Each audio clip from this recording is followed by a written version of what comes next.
और चुनाव के ऐलान से पहले राजस्थान में सियासी हलचल बढ़ गई है। महेश जोशी के बीजेपी में जाने की अटकलें हैं। महेश जोशी के बीजेपी में जाने की चर्चाएं तेज है। जोशी के जल्द बीजेपी में शामिल होने के कयास है।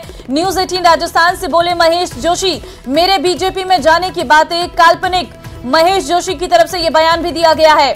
आपको बता दें कि उनके बीजेपी में शामिल होने के कयास लगाए जा रहे हैं लगातार, लेकिन न्यूज 18 राजस्थान से महेश जोशी ने जब बात की तो उन्होंने कहा कि मेरे बीजेपी में जाने की बातें काल्पनिक है।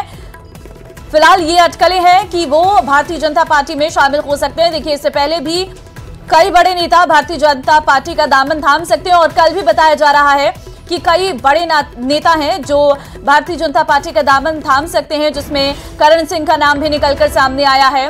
वो कल भारतीय जनता पार्टी में शामिल हो सकते हैं। लेकिन इसी बीच महेश जोशी को लेकर भी ये अटकलें सामने आ रही हैं। संवाददाता बाबूलाल फोन लाइन पे इस वक्त हमारे साथ है। बाबूलाल, खबर सामने आ रही है कि महेश जोशी जो है बीजेपी में शामिल हो सकते हैं। जी, पिछले कुछ दिनों से खबरें चल रही थी और बताया जा रहा है कि बीजेपी से वो लगातार संपर्क में थे, क्योंकि विधानसभा चुनाव में उनको टिकट नहीं मिला था। उनकी जगह पर आर तिवारी को हवामहल से टिकट दिया था कांग्रेस पार्टी की ओर से।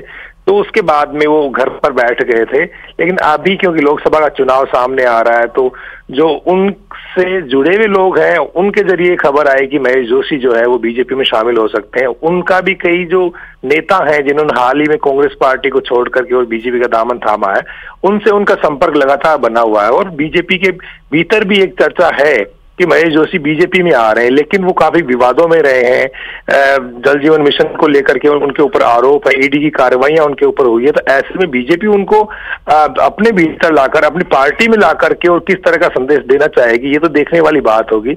लेकिन इस वक्त चर्चाएं हैं कि महेश जोशी जो है बीजेपी में जा सकते हैं, लेकिन क्या बीजेपी उनको लेने के लिए तैयार है? और अगर वो आ भी जाते हैं तो जिस तरह से जनता के सवालों का पार्टी को सामना करना पड़ेगा, तो उसका वो जवाब किस तरह दे पाएगी, फेस सेविंग कैसे बीजेपी करेगी? तो इन तमाम सवालों के जवाब ढूंढती बीजेपी कोई फैसला लेगी।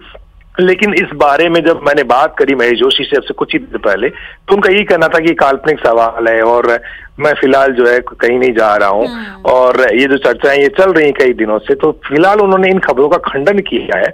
और हो सकता है आने वाले दिनों में कुछ डेवलपमेंट मिल सकते हैं, क्योंकि कल भी ज्वाइनिंग हो रही है जो पहले बीसुका के उपाध्यक्ष थे और बिल्कुल बाबूलाल, क्योंकि इस वक्त चुनावी माहौल है, ऐसे में नेताओं के दल बदल के जो सिलसिले हैं वो भी लगातार जारी है और इसी बीच ये खबरें भी वायरल हो रही हैं। फिलहाल बहुत धन्यवाद आपका तमाम जानकारी देने के लिए। और इसी बीच एक और बड़ी खबर उदयपुर से है, जहां पर रफ्तार का कहर देखने को मिला है। बेकाबू ट्रेलर ने लोगों को रौंदा है। दुकान के बाहर बैठे लोग